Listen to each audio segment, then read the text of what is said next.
Most people think they want happiness, yet few are prepared to see the shadow it drags behind it.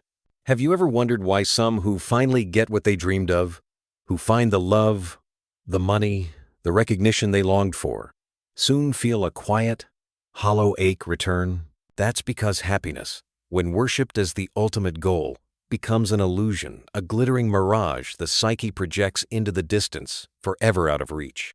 Jung understood that the unconscious resists any attempt to banish discomfort entirely.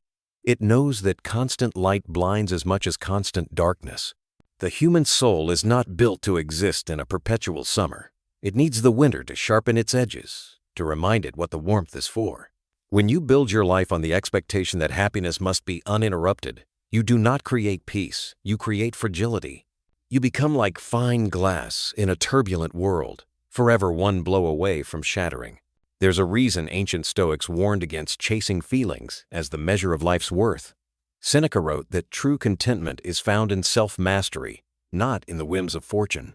The person who ties their worth to happiness is like a ship tethered to a drifting iceberg. They will move wherever the current of circumstances takes them. The person who ties their worth to virtue and strength is like a ship anchored in bedrock. Storms may rage, but they remain. Yet the modern mind has been trained to equate any discomfort with failure. If a relationship feels uneasy, it must be broken. If work feels dull, it must be escaped. If the self feels restless, it must be medicated. But this instinct to eliminate all shadow robs a person of the very forces that forge depth, resilience, and wisdom. Without shadow, the light means nothing. Without loss, joy cannot fully bloom. Without struggle, ease becomes meaningless. The dark side of finding happiness is that you may mistake it for a permanent destination, and in doing so, you stop moving. You freeze in the comfort of a plateau, unaware that the psyche is still climbing its own mountains in the background. The unexamined parts of you, the fears, the insecurities, the unhealed wounds, they do not vanish because the surface is smiling. They wait. They bide their time, and when they reemerge, they do so with a force that can shatter the fragile peace you thought you had secured. This is why some wake in the middle of the night, in a beautiful home, beside someone they thought they wanted, and feel an inexplicable emptiness. It is not ingratitude, it is the unconscious knocking. It is the shadow reminding you that happiness alone cannot hold the weight of a soul's full purpose. You were not made merely to feel good, you were made to grow, to stretch, to wrestle with the raw forces of life until they forge you into something unbreakable. If you look closely at your own life, you may find that your deepest transformations did not come in moments of bliss, but in moments when comfort was stripped away and you were forced to face yourself without distractions. Those moments carried more truth than 100 easy days combined. That is because happiness is not the summit, it is a weather pattern. It comes and goes, and the self that depends on it will be as unstable as the skies. To see the dark side of happiness is not to reject joy, but to free yourself from kneeling before it. It is to hold joy with an open hand, to welcome it when it comes and let it go when it leaves, knowing your worth is anchored elsewhere in the unshakable ground of self-possession. The pursuit of happiness, when left unchecked, often becomes a subtle form of self-betrayal. In chasing it, people edit themselves, sanding down their edges, silencing their inconvenient truths, bending to fit the mold of what they believe will bring lasting contentment. They begin to live not as whole beings, but as curated versions of themselves, optimized for approval, applause, and the fleeting dopamine of external validation. This is the trap the unconscious lays for the ego. The belief that to be loved, one must be pleasant. To be accepted, one must be agreeable. To be safe, one must hide the storms within. But the psyche will not be silenced forever. Those storms, the raw, chaotic forces of the shadow, carry the very instincts, passions, and strengths that make a life authentic. Repress them long enough, and they will not simply vanish. They will rise in moments of crisis, tearing apart the false peace you built. Jung warned that whatever is repressed returns in disguise. The smile that hides resentment becomes passive aggression. The relationship that avoids conflict becomes a cold battlefield. The career pursued for prestige becomes a cage. What began as a quest for happiness ends as a life lived in quiet discontent, where nothing is overtly wrong, yet nothing feels alive. It is here that many experience the strange paradox of the comfortable crisis. Outwardly, Everything appears fine. There is stability, safety, and perhaps even admiration from others. Yet inwardly, the soul begins to rot from underuse. Comfort, without challenge, without risk, becomes a slow poison. The individual forgets how to be uncomfortable, and in doing so, they forget how to grow. The ancients saw happiness not as an emotional high, but as a byproduct of alignment with virtue and purpose. Marcus Aurelius wrote of the inner citadel, a fortress within the mind that remains untouchable by fortune or misfortune alike. Happiness, in this sense, is not something to chase, but something that emerges when one lives in accordance with truth, however uncomfortable that truth may be. But the modern ideal is different. It tells you that the absence of discomfort is the pinnacle of success. It packages this as self-care, as lifestyle optimization, as freedom from struggle. And yet, in stripping away the very conditions that challenge the soul, it leaves people fragile. They lose the weight-bearing muscle of resilience.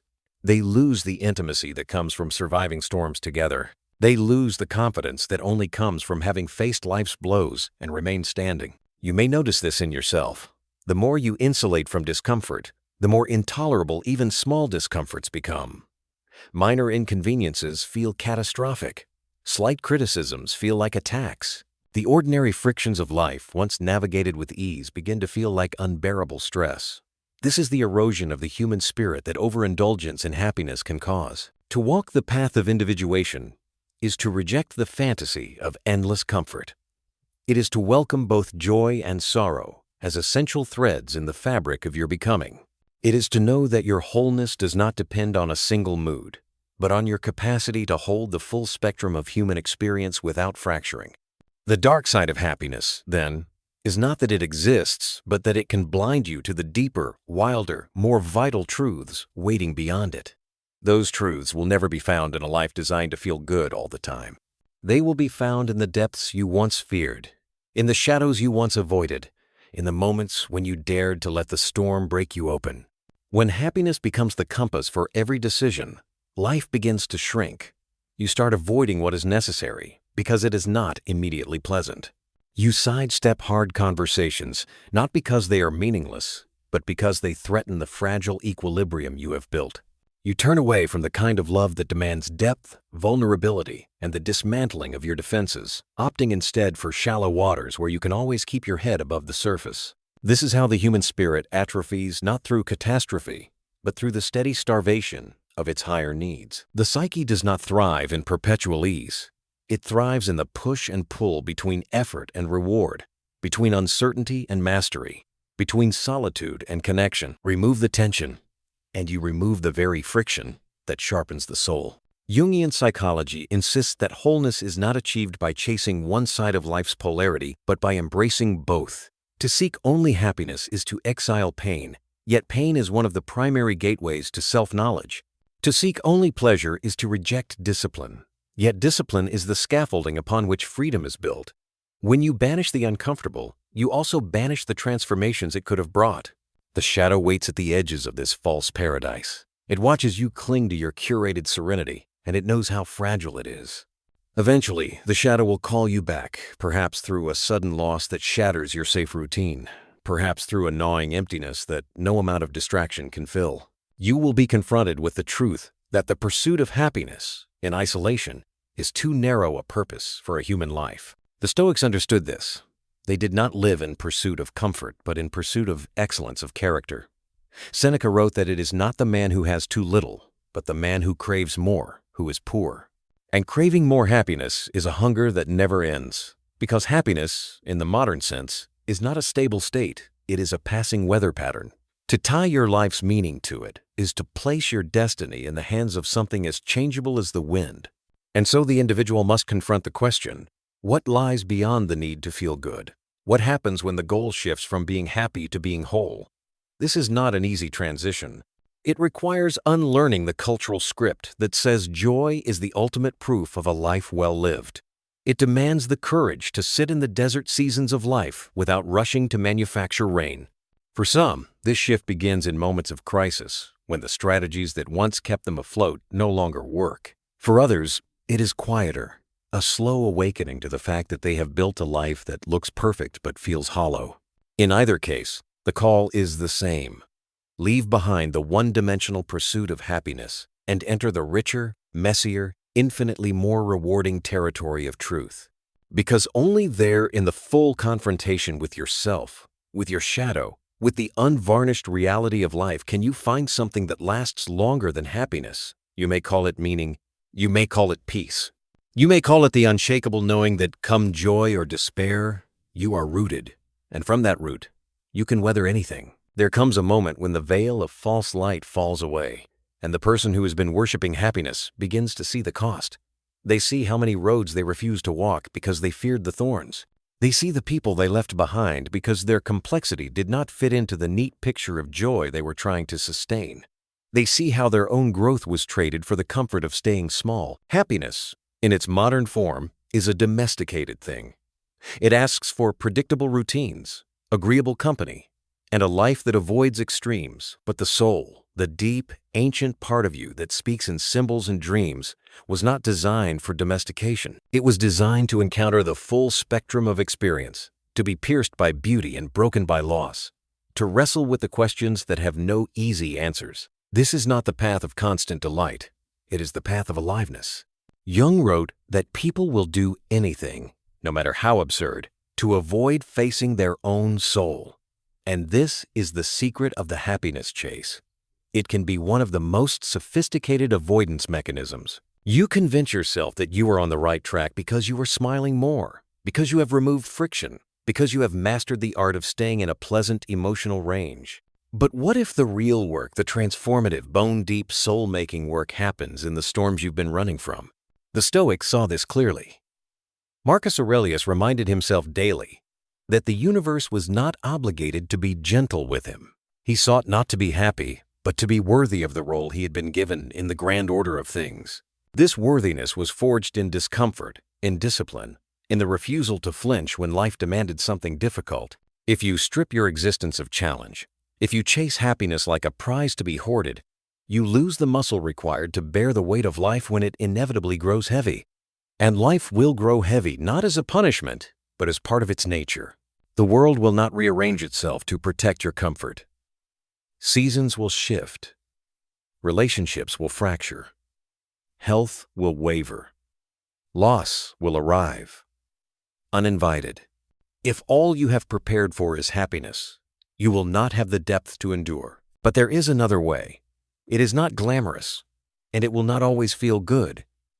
It is the way of the whole life, the life that welcomes the rain as much as the sun. It is the way of meeting pain without collapsing, of seeking truth over comfort, of accepting that you will sometimes be the villain in someone else's story, and still choosing to act with integrity. This is not about abandoning joy, but about refusing to crown it as your sole ruler. Because once you dethrone happiness, you begin to notice the quieter, more enduring treasures, meaning, resilience, connection, dignity. You begin to feel the slow satisfaction of becoming someone you respect, even in the absence of applause. You stop needing life to be easy in order for it to be good. And here lies the paradox. When you stop needing to be happy, you become freer to experience moments of true, unforced joy, the kind that arises naturally, like a wildflower through concrete, precisely because you were not chasing it. When the illusion finally shatters, there is a silence. Not the hollow quiet of emptiness, but the fertile stillness of a mind no longer bargaining with reality. It is the space where the search ends, not because joy was found in some final, glittering form, but because the compulsion to grip it has dissolved. What emerges is not the manic brightness of a permanent smile, but a steadier flame, one that flickers in storms without going out. There is a calm acknowledgement that life will continue to carry both the gift and the wound, often in the same hand. And strangely, this truth is no longer frightening. It is liberating, for the self no longer strains against the natural rhythm of gain and loss, ascent and descent. In the absence of the chase, there is room to notice what was always here but drowned beneath the noise. The texture of an ordinary moment, the weight of an honest breath, the unspoken bond between beings who have weathered something together. These are not the fleeting highs sold in the name of happiness. They are the deep currents that keep a soul anchored when the surface is chaos. The ego, once obsessed with securing a constant emotional state, begins to lose its hold. And in that loosening, shadow work becomes not a punishment but a path. There is no shame in meeting the parts of the self once exiled: the envy, the fear, the hunger for control, because they are no longer treated as enemies. They are recognized as fragments of the same whole, each carrying a piece of the truth. Intégration replace suppression. The Stoics understood this long before modern psychology gave it a name. Epictetus spoke of the inner citadel, that fortress within that cannot be touched by fortune or disaster. To reach it, one must stop clinging to the external and turn inward, not to hide, but to stand firmly in what cannot be taken. This is the essence of peace, not the absence of disturbance, but the refusal to be ruled by it. From this vantage, happiness is no longer an idol, but a guest welcome when it comes, unchained when it leaves. The days are not measured by how many peaks they hold, but by how fully they are lived. And life, in its unpolished wholeness, becomes enough. The rebirth is subtle, yet seismic. The self steps out of the gilded cage of constant pleasure and walks barefoot into the unpredictable terrain of being. Every step is both a risk and a return. There is a quiet strength now, not born from control but from surrender to what is. And in this surrender, the paradox completes itself. The one who no longer needs happiness is finally capable of experiencing it without fear of its end, because there is an understanding now that nothing needs to be permanent to be precious. Detach from the need for joy to be constant, and you will find it in places you never thought to look. Stop chasing, and you will see. Peace was not ahead of you, but within you all along.